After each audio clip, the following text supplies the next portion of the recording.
Good morning, everybody. Can you all hear me? Yes. Okay. Good. We're going to start now. That was just a practice run. Welcome to TTBI, Talks That Break Inertia. This is being brought to you by Box and Cedar, a boutique HR consulting firm. And we say boutique because we like to partner with our clients. We don't want to be those huge HR companies that leave you with a lot of paper and you don't even understand what it is they're talking about. We all know what inertia is. It stops us from moving when we're stationary.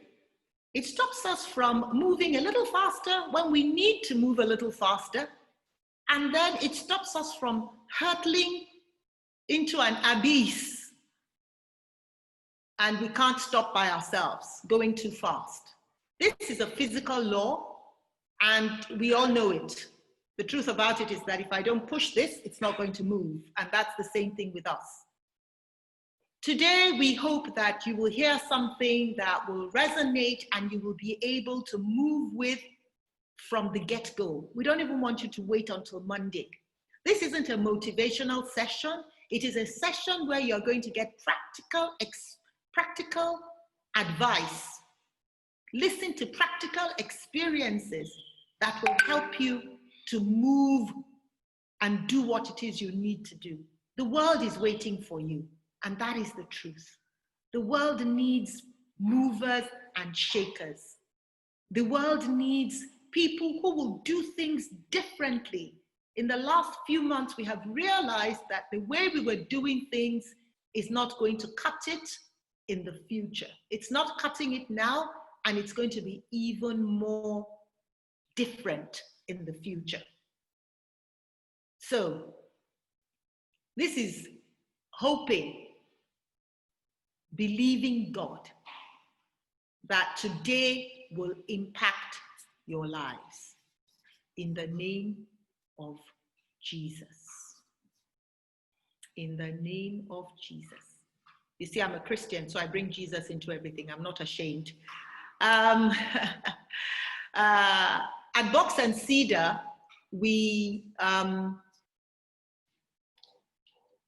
do a lot of recruitment. We help people to set up their HR departments. We outsource HR managers and indeed various positions that you need outsourced. And why is outsourcing so good? Because it helps you to focus on your core business. And sometimes we recruit HR managers who don't know what it is they're doing.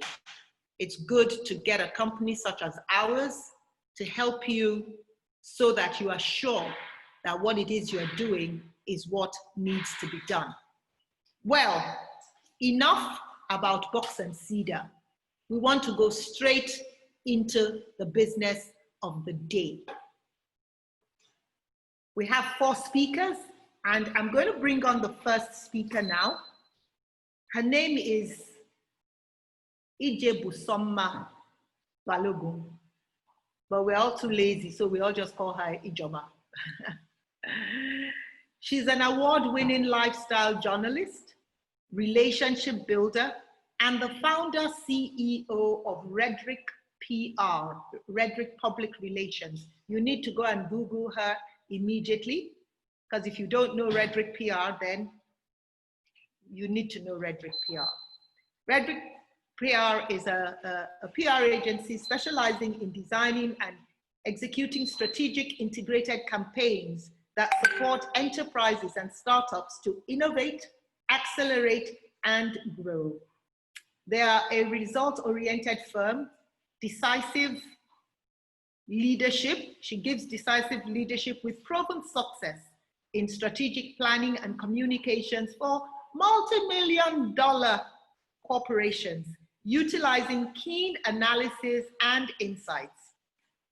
She has a track record for generating brand impact with bottom line results, superior interpersonal skills, capable of resolving multiple and complex sales, human resources, legal, financial, operational issues.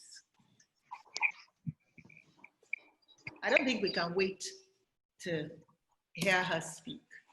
Ijeoma, you are welcome. Good morning, everyone. Good morning. Morning, everyone. How's everyone doing? So I think the theme for today is taking the first step, and I decided that I'll talk about taking the first step in personal branding. Personal branding has become sort of more focus, right? People put a lot of focus on personal branding in the last, I would say, 3 to 5 years. And that is mainly because we live in a world where we get to know people before we meet people. So for example, my name is Ijeoma Balogun, right? And you could easily just Google me and get to know me before you actually meet me. The other day I think I was talking to someone and I was saying that, you know, because of the internet, sometimes you think you know people, because there's certain times when Sorry, Ijeoma, I muted you mistakenly. Can you unmute yourself? Okay, so I was saying that, you know, personal branding has become, it's because basically nowadays you know people before you even meet people, right? Because you can Google them, you can read up on them, so you know people before you meet people. So it's very important that your online persona is very important, right? But personal branding is beyond that. Because I was just saying how sometimes I've been in certain situations where I've seen someone, you know, I've been out and I've seen someone and I'm like, hello, hi. And the person looks at me like, I do not know you. And when I think about it, I do not know that person as well. But because I see them on Instagram or I see them on LinkedIn, when I see them, I automatically say hello, hi, but we haven't met. So you kind of meet people before, and you know people without meeting people. So personal branding is now more significant. Your online profile is now more significant. And so I've broken down sort of what we're talking today into 3 bits, right? Really going deep into what is a personal brand, why should you even bother with a personal brand, and how do you now build a personal brand? What are the first steps you can take to build this personal brand? So essentially, your personal brand establishes your persona, right? And it has to communicate your values, your beliefs, your goals, your purpose to the world. That is essentially what a personal brand is. It communicates and it establishes who you are, right? And it establishes the values, your beliefs, your goals, and your purpose. So why should we all bother with a personal brand? One, first impressions count, right? And like I said, first impressions are now not happening physically, especially now with COVID. It's kind of like intensified things, right? You're having certain meetings and certain people you would be meeting in person, you're meeting them online or via Zoom, right? So it is first impressions really count, and it helps to build your first impression. So when you Google yourself, what pops up, right? If you Google yourself, what pops up, right? It's interesting in terms of how, because what we find is that a lot of people's sort of journeys are documented in, like, maybe in print. You know, you've done maybe extensive interviews on print, you've done extensive radio interviews, people know you, right? And you are known, right? And you consider yourself being like a public persona to a certain extent. But when you Google yourself, what comes up about you, that's very, very important. What are your first top 5, right? That's what I always focus on. What's the first top 5? Because nobody's going to scroll down to page 2 or page 3 if except you're like a celebrity. So what is that? What are those first 5 things that pop up about you? And do they establish your persona? Do they communicate your goals? Do they communicate your values? Do they communicate your purpose? These are questions that you need to sort of ask yourself. And I always tell people, once in a while, Google yourself, right? And really find out, because it seems like something strange to do. Why should I Google myself? But it's important. Google yourself. And I'll sort of share some little things that you can implement to also find out that what's being said about you online, right? So that you can also track that. Another thing is unlock opportunities. You know, I offer a personal branding service, and a lot of things I tell people is, you know, because we live in such a global world where digital has become so important, right? People, in a way, are a bit lazy. What do I mean by this, right? You can be, you know, be working in an industry for 10 years or even more, 20 years. You've done the work. When people within the industry, right, ask about you, when they mention your name in those circles, they're like, I know her. Oh, she's done work. She's really established. She's, you know, I know her. She does good work. But then you can have somebody else who's been in the industry for 5 years, has a strong presence digitally, working hard to build their personal brand, even though they do not necessarily have sort of the experience and have sort of the know-how that you have. Here is you working 20 years. Yes, this person working 5 years, but this person has a stronger, you know, personal brand and is intentional about building their personal brands. More opportunities. That person will be able to unlock some opportunities you are not able to unlock. Because when people see you, right, you're sort of, you become top of mind. People have top of mind awareness concerning your brand. Oh, you know, when I'm thinking about somebody within the financial sector, oh, Kemi, you know, is a good person for this job, right? Or is a good person for this role. So you have top of mind awareness. So visibility gives you top of the mind awareness, and visibility backed up with strong credentials, strong experience is amazing. You'll be able to unlock so many opportunities, because there are people there unlocking opportunities with they have visibility, but they don't have as much credentials, or, you know, they're not credible. But when you have, I always say this, when you have, you know, the credentials, when you are credible, you have the experience, you know your work, you know your stuff, pair that up with visibility and the opportunity will be endless. So these are sort of the reasons why you need a personal brand. And it's not just limited to an entrepreneur.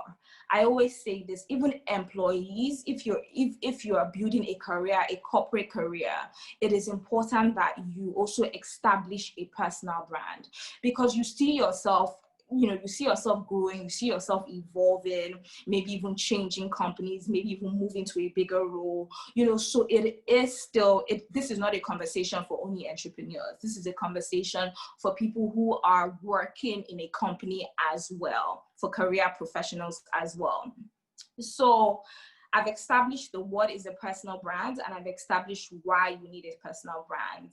Now I'm going to really go deep into how to build a personal brand. How do you take that first step, right? Okay, this sounds exciting. This sounds like something I need and I should be doing, but, you know, how do I start? And, you know, one of the key things, and I'm going to spend a bit of time on this, is you need to sort of identify your why. Right? What is your why? And when I say what is your why, I mean, what is your purpose? Like, what is that purpose? Why are you here? You know, why are you here? The success of building a personal brand is heavily reliant on being authentic to the self. It's heavily reliant on being authentic to yourself. Because if there's nothing, you're sort of taking these sort of intentional steps. And at the end of the day, if you haven't sort of figured out your why, you get to a place and you really can identify with the person, with that brand. That brand is not you. So you really have to do the groundwork, right? And really establish your why and figure out your purpose. So how do you do this, right? There are a few things you need to sort of ask yourself or find out, right? What gives you fulfillment, right? What gives you that? What gives you fulfillment? What makes you fulfilled? What gives you joy, right? What gives you joy when you wake up in the morning? What's that thing that you do that gives you joy? And when you're done doing it, you feel so fulfilled, you feel so happy. What are your strengths? What do people know you for? What do people call you for? Are you that person that when people need something or need a situation resolved, they are like, she's the go-to person, right? What are your strengths, right? Where do you add value? Where do you add value in people's lives across the board? Where do you add value? Where do you see that you add value? You come in and add value, that people can't really do certain things without you or without your input, right? And finally, the very big question is, what do you want to be remembered for? Like when all things said and done, what do you want to be remembered for? What's the legacy you want to leave behind, right? So if you're able to sort of take your time to answer these questions, you'll be able to come up with your why. And that is the first, I think that's the single most important element in building your personal brand. Now you figured out your why, right? The next thing you sort of have to figure out are your goals. Anything you go into, you have to find out, what do I want to achieve from this, right? If you're doing something and you don't know what you want to achieve at the end of it, then there's no point, right? You're going to be doing. And at the end of the day, you don't know why you did what you did. You don't know why you know, what you're going to get out of what you did or what you got out of what you did. You're not even able to make a good use of your time, right? So being intentional means also aligning your goals. So I'm going to give you various examples.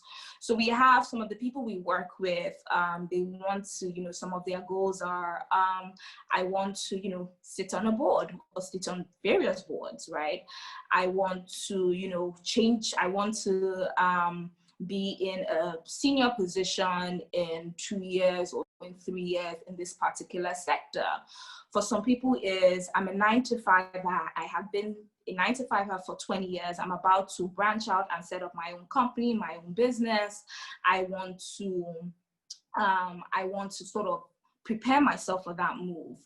For some people, it's, I want to become a thought leader. I want to be known as a thought leader in this industry. So when, you know, people want somebody to speak on the event industry in Nigeria, or you want people to speak on, you know, power industry in Nigeria, I am on the top of their list, or I am top 5 at the list. So I want to build thought leadership. So these are setting goals, right? And with all goals, they say they must be smart, right? It falls down, so it must be smart, you must be specific. So you can't just say, oh, I want to build my personal brand because I think it would be nice for me, right?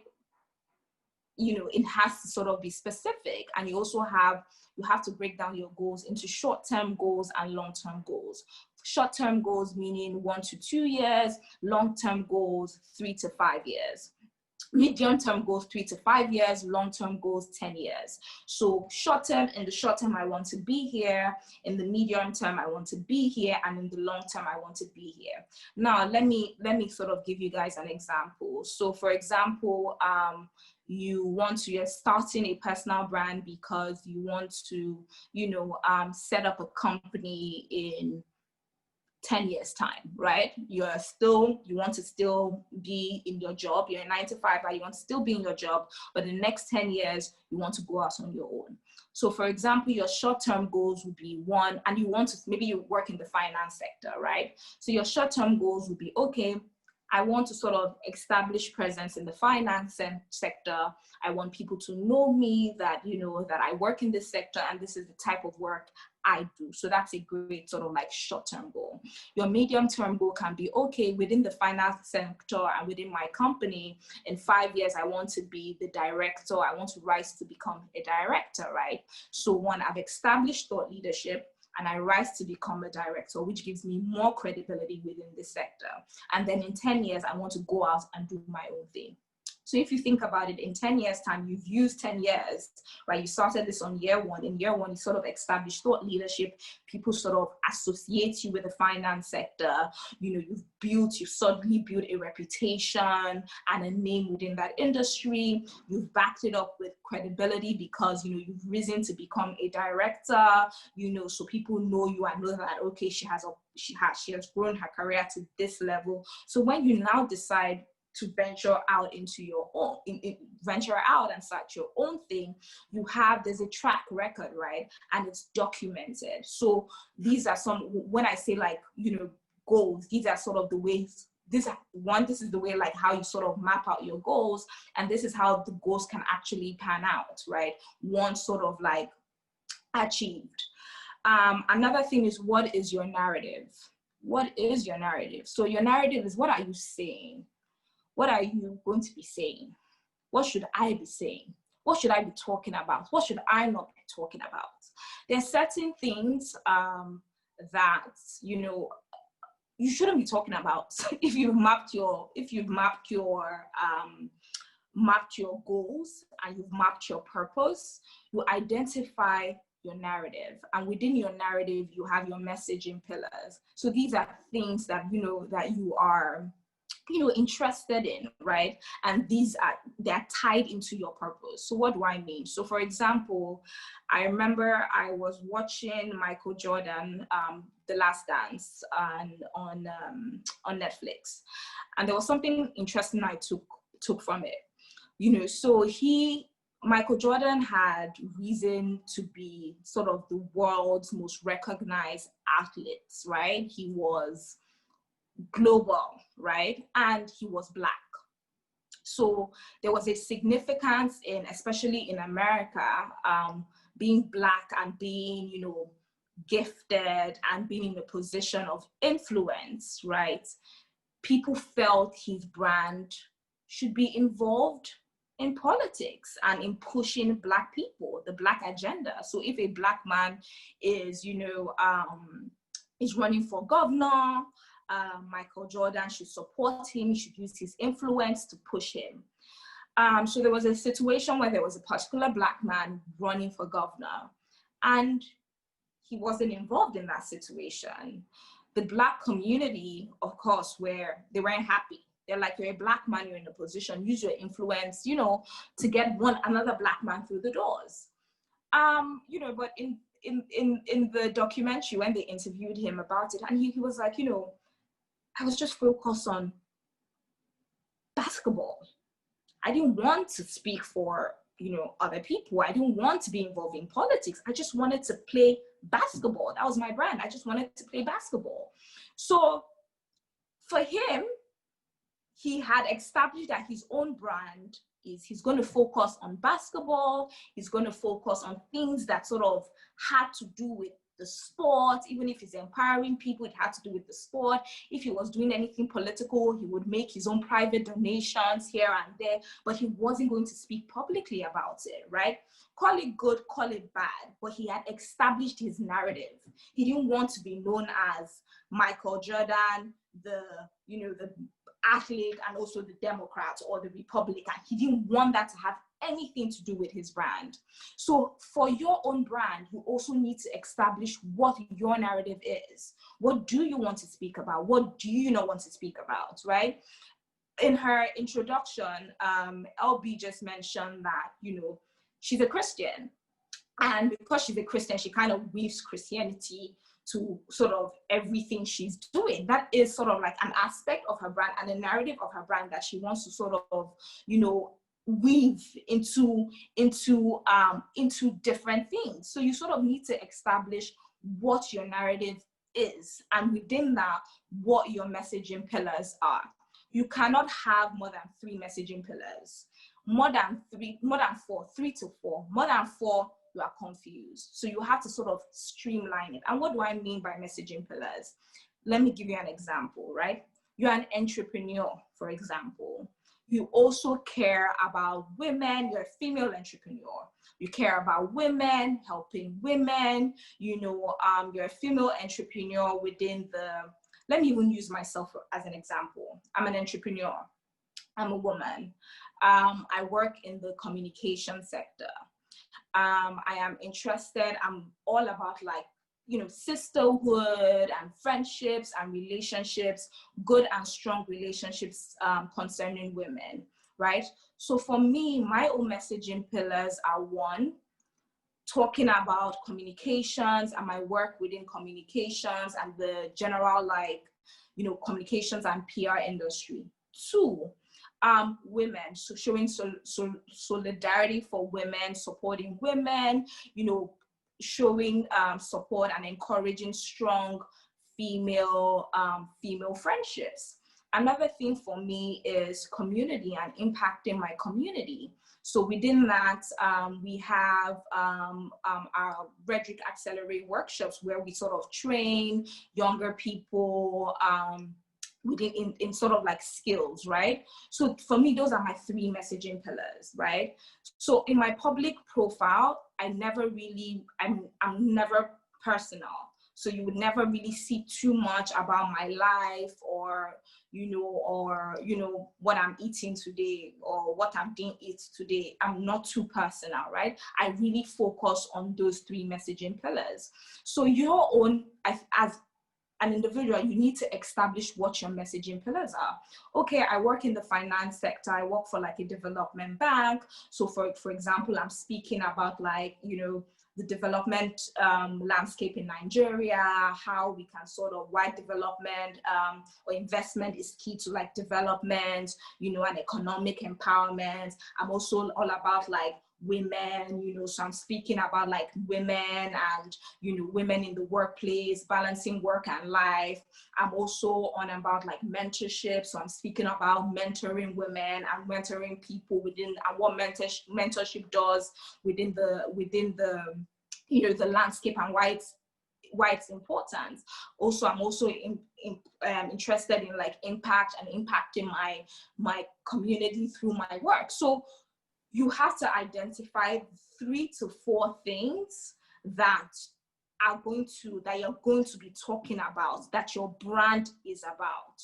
And these things come from your purpose, right? So once you know what your why is, you are able to then build your narratives and certain things that you're going to be talking about. So basically, these messaging pillars are going to be the focus of the conversations you're going to be having. When you're doing interviews, the interviews have to be in alignment with your messaging pillars. So for example, you've always been known to speak about like finance, you know, when an interview comes or an interview request comes and they're asking you to speak about, I don't know, homemaking, I don't know, I'm just being random here, you're going to be like, no, that's not for me, right? So the reason why you need messaging pillars is because you need to be able to, it helps you, one, streamline your brand, then it also helps you identify instantly where you should be and where you shouldn't be, right? So if there's a conversation going on that you don't need to be a part of because it's not in line with your narrative, then you don't be a part of that conversation. But when there's a conversation that you need to be a part of and you need to contribute to, that is tied to your narrative, then you join that conversation. So it helps you streamline, and it essentially ensures that you're not everywhere and saying too many things at the same time. So it's important that you streamline. What do people, I think your messaging, in thinking about your messaging, you should ask yourself, what do I want people to know me for, right? What do I want when people think about my brand? What are the 3-4 things I want them to associate with my brand? That will help you and guide you in building and constructing your messaging pillars. The 4th thing you need to do, and how, in terms of like starting, you know, taking the first step in, you know, in building your personal brand, is you also need to find out who you're speaking to, your audience, right? And the reason why you need to know your audience is so that you are able to tailor your conversations to your audience. So for example, an executive who wants to move, somebody who is is an executive and their goals are, I want to move, have a higher position within my industry or within my company, and I also want to mentor people.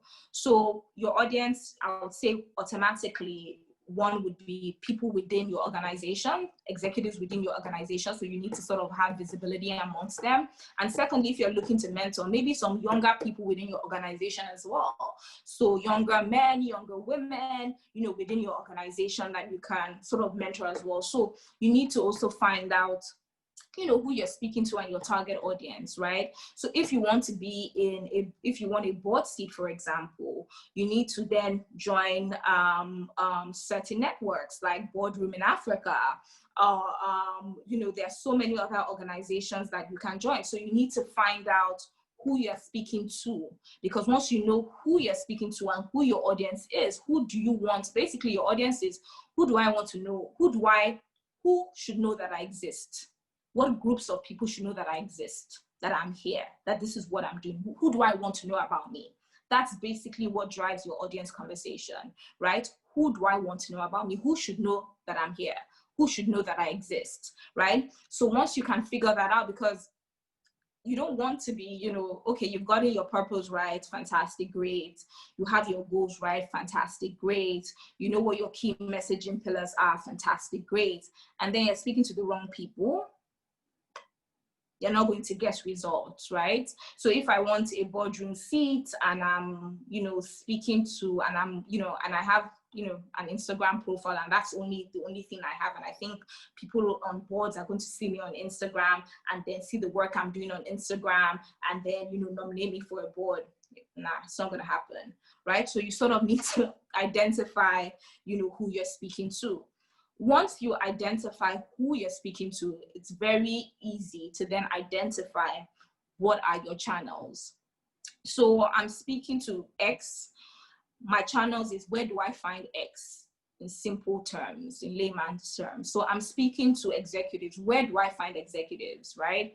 I'm speaking to people, young people, the youth. Where do I find the youth? So once you are able to ask that question, where do I find them? Then it now dictates the channels where you then build your personal profile. So not everyone needs to have an Instagram account, for example. Not everyone needs to be active on Twitter. Not everyone needs to be on Facebook, right? So it's based on, you find out some people are, you're joining on these platforms, but, these things they're time consuming. So and because it's time consuming, I would assume that, or I would hope that you're getting something out of it, right? You're getting business, maybe that's how I think, but anything I'm doing, there must be something I'm getting out of it, right? So if it's like, especially if you're doing it for your business or for your profile, it's a different case if you're doing it because, it brings me joy. Like I'm always on Pinterest and, I'm there because, I love Pinterest. It brings me joy. I love looking at nice things. But if it's like, okay, I'm here because, I want to establish myself. I want certain people within this community, within this channel to know that I exist and know the work I do, then it's very important that you identify the channels you should be on. So for example, I would always recommend, anybody who is in, looking to build, either you're like a 9-to-5er, a C-level executive, LinkedIn is always strong. Then depending on what your future plans are, maybe an Instagram can support. If you have time, maybe do Twitter. For thought leadership, maybe you do, for thought leadership, have a Medium blog, for example, or post more on LinkedIn, so there are various platforms, but you do not need to be on all. I think it's very important that you're able to align what platforms you should be on, and your platforms are a kind of your platforms, choosing your platforms is dependent on the target audience, right? So you literally have to be where your target audience is. So I just wanted to share, before time runs out, I just wanted to share some, like, 2 quick things I want to tell everyone to do in sort of starting the process and starting this sort of personal brand process. Number 1, put a Google alert on your name, especially if you're someone who you get, featured, or, people talk about you, or you write articles. Have a Google alert on your name. The good thing about having a Google alert on your name is you are able to know instantly when your name is being mentioned anywhere. So you can go in, see the context of the message, see the context of the platform, and then see if it aligns or see if it doesn't align. So you sort of track who is talking about you, who is mentioning you, and where you're being mentioned. So put a Google alert on your name. Optimize. Second thing I would say, because I think LinkedIn is one of those, it's a very, very popular, not popular, it's more like an essential platform for most people. Even if you're an entrepreneur, even if you're a 9 to 5, it's such a great platform. Optimize your LinkedIn. If you go online, there are various sort of tips and tricks on how to sort of optimize your LinkedIn and get the best out of LinkedIn. So optimize your LinkedIn. So I would say those are the two, if I say two key things I can tell people in terms of how to start. Okay, let me add a third one. Google yourself. Go in right now and Google yourself and find out, what are the top 5 things that appear when I Google myself right now? And are these things really truly reflective of where I am and where I'm going? If it's not reflective of where you are now and where you're going, then it needs to be fixed. So those are the 3 things I think that you can literally start right away. Put a Google alert on your name, optimize your LinkedIn, and Google yourself right now. Thank you. Any questions? Fantastic, fantastic. Well done, well done. I have written, and you have, she's related to me. She didn't tell me all of these ones privately. Now I know, because I've looked at my 4 messaging pillars. And what I'm going to do is that on Monday, I'm actually going to get out of some things that really is not my business. Well done. Thank you very much. So, while people are thinking of what questions to ask you, I want to ask you some personal questions. How did you get into this? When did you decide communication is what you wanted to do? And then what did you do? How did you pursue it? Okay, so for me, it was, I was always good in English in school. When I was going into uni, I think my mom had said, I think you should explore communications, because in school I was the head of the press club. Anything that somebody was giving a speech, or, anything that had to do with speech giving, writing, poems, I was always there. So, my mom had said, go into communications. I think it's something that would be good for you. I did my research and I thought, okay, this was going to be good for me. But I think a major turning point for me was when I was going into uni. My father didn't, Nigerian men, he didn't understand. He was like, I'm not going to be paying for this communication to go to London to go and study communication. If you want to study communications, come stay here, look for one school here and stay here. So he made me apply to study politics and mass media. So I would never forget the day when I got the packet from my school to say, hey, looking forward to, seeing you. This is all about your course, your modules. And I read it and I was like, oh my goodness, I can't possibly be doing this, right? I can't possibly be doing this. This is not me. So I literally wrote a letter to the school. I didn't tell him. Wrote a letter to the school and told them, I'm not studying this and I want to change my course. So he only found out when, I think maybe a few days before I started school, and he was like, is this what you're studying? I'm like, yes, but he's paid school fees and everything. So I was like, hey. But I think for me, that's when I knew that was when I knew that this was what I wanted to do, right? This was what I wanted to do. And, even in thinking about when I started 8 years ago, I wasn't really being intentional about building my personal brand. I wasn't really being intentional about these things. But looking back and really understanding what personal brand is, I realized that there were certain things I was doing, maybe because I was from, you know, a digital age. I was blogging since I was 18. I was always online. So there were certain things I was already doing, but I didn't realize I was being intentional about it, right? So for me, even in deciding to start, so I knew I wanted to do communications, and 8 years down the line, we decided, you know, let's start doing personal branding. And what drove me to really do personal branding is because, especially amongst a lot of like executives and entrepreneurs, what I realized with social media came and digital came, and it's very intimidating, and it's very much like how people are like, how do I figure this thing out? But what is happening, and what I realize is happening, is there are a lot of people who are really doing the work. And I always say this, right, to people. I say the people who are really working, so being active digitally, it's kind of like it's not, they don't have the time for that because they're really doing the work.